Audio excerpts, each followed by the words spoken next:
Olá, meu nome é Lemuel Rodrigues, eu sou professor do Departamento de História da Universidade do Estado do Rio Grande do Norte e hoje nós estamos no nosso segundo programa, numa série de programas que nós iremos fazer. Vamos conversar um pouco hoje sobre a crise da Venezuela. O que está por trás do interesse norte-americano na Venezuela? Seria restaurar a democracia ou o controle sobre os quase 300 bilhões de barris de petróleo que a Venezuela dispõe? E esse programa hoje é interessante porque está se completando 30 anos da rebelião popular ocorrida na Venezuela, conhecida como Caracazo. Nos dias 27 e 28 de fevereiro de 1989, a população venezuelana, em várias cidades do país, com a maior concentração de mobilização em Caracas, essa população foi à rua questionar, levantar-se contra o governo de Carlos Andrés Pérez. Isso porque a Venezuela, até a década de 80, vivia um cenário muito semelhante, do ponto de vista de revolta popular, do que a gente vive hoje. Guardado as proporções e o contexto dos momentos vividos. Até os anos 80, a Venezuela era governada por um grupo político que nós podemos considerar como um grupo oligárquico. E isso fruto de um acordo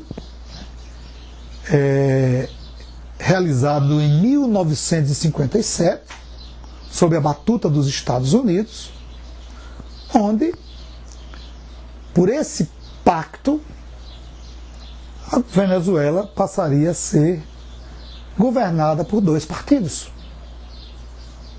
Esse pacto chamou-se de Pacto de Punto Fijo.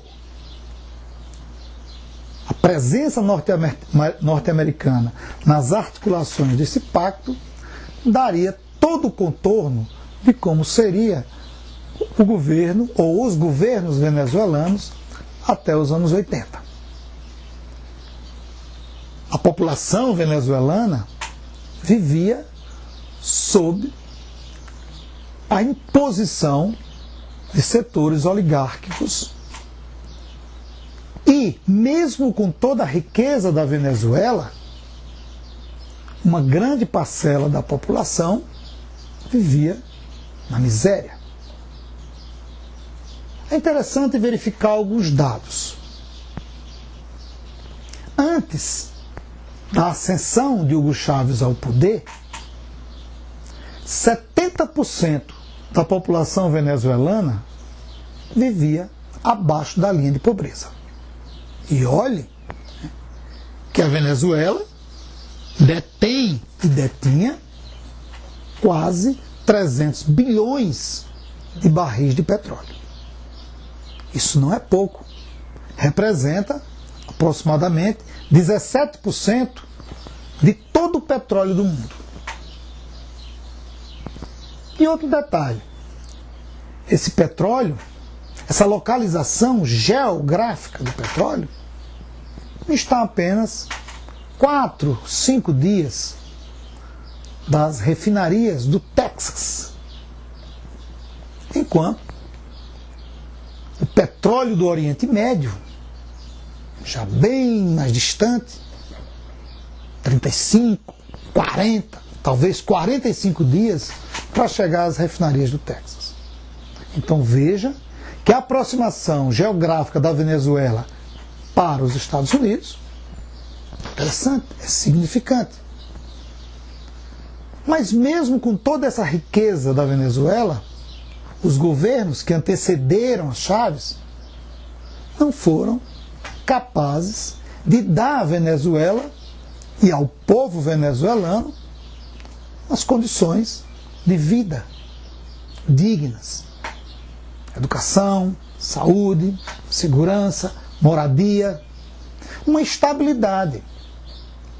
Nessa rebelião, que hoje está completando 30 anos, aproximadamente 1.000 a 3.000 pessoas morreram, vítimas da repressão do governo de Andrés Pérez.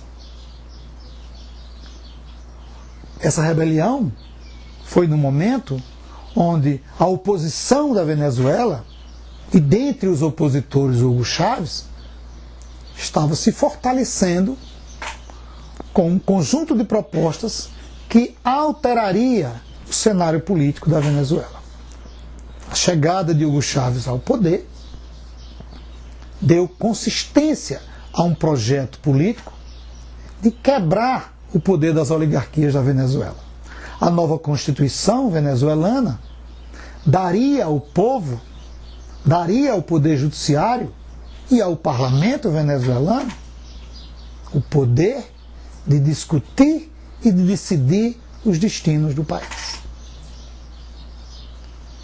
A ascensão de Chávez ao poder, através do voto livre, mudaria a correlação de forças entre a Venezuela e os Estados Unidos.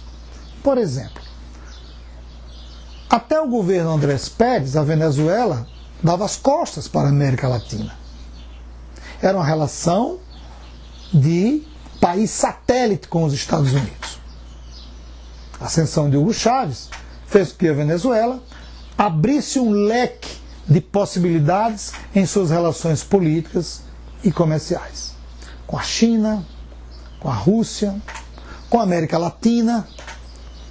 Abriu-se um canal de diálogo e possibilidades de ampliação do comércio internacional venezuelano. Por isso, por essa abertura de mercado e por reduzir a influência norte-americana nas decisões políticas da Venezuela, que os governos americanos começaram a pressionar e, inclusive, a estabelecer sanções econômicas à Venezuela, como do governo Donald Trump.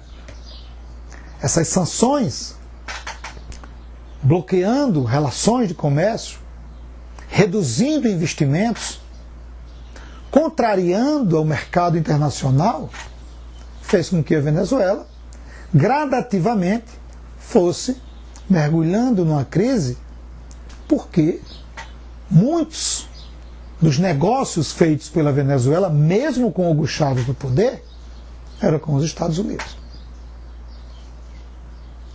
Saindo do cenário do governo Chávez, indo para Nicolás Maduro, setores da imprensa afirmam que a Venezuela vive uma ditadura. A ditadura do Nicolás Maduro. Mas é preciso verificar alguns pontos. Por exemplo, em 2015, o governo Maduro sofreu uma derrota no parlamento. A maioria dos congressistas eleitos era oposição ao governo. Primeiro questionamento. Se na Venezuela existe uma ditadura, por que Nicolás Maduro reconheceu a derrota e o parlamento funciona normalmente? Segundo questionamento. No dia 23, próximo passado, a partir de uma articulação dos Estados Unidos e seus aliados, dentre eles 2 na América, Colômbia e Brasil, criou-se um pretexto, que foi a ajuda humanitária, para entrar na Venezuela. Resultado, derrota política para os Estados Unidos e seus aliados. Nicolás Maduro fez o que qualquer presidente faria. Não permitiu a violação de suas fronteiras. Porque a ajuda humanitária, quando existe, tem que partir da iniciativa da ONU e não dos Estados Unidos ou de qualquer outro país. A posição de Nicolás Maduro em relação à ajuda humanitária, eu vejo como uma posição correta, porque a iniciativa não deve partir dos Estados Unidos. Os norte-americanos, não o povo norte-americano, mas o governo norte-americano, já disse, e já repetiu e repete, é preciso retomar a democracia na Venezuela. Mas é preciso saber também que é preciso respeitar a autonomia, que é preciso que os venezuelanos decidam sobre os seus destinos. É preciso que o diálogo internamente e externamente seja estabelecido. Agora, fortalecer um discurso de ditadura sem respeitar a autonomia dos povos, isso é uma incoerência. Portanto, o que está por trás do interesse dos Estados Unidos na Venezuela não é restaurar a democracia. O interesse é exercer o controle sobre o petróleo da Venezuela.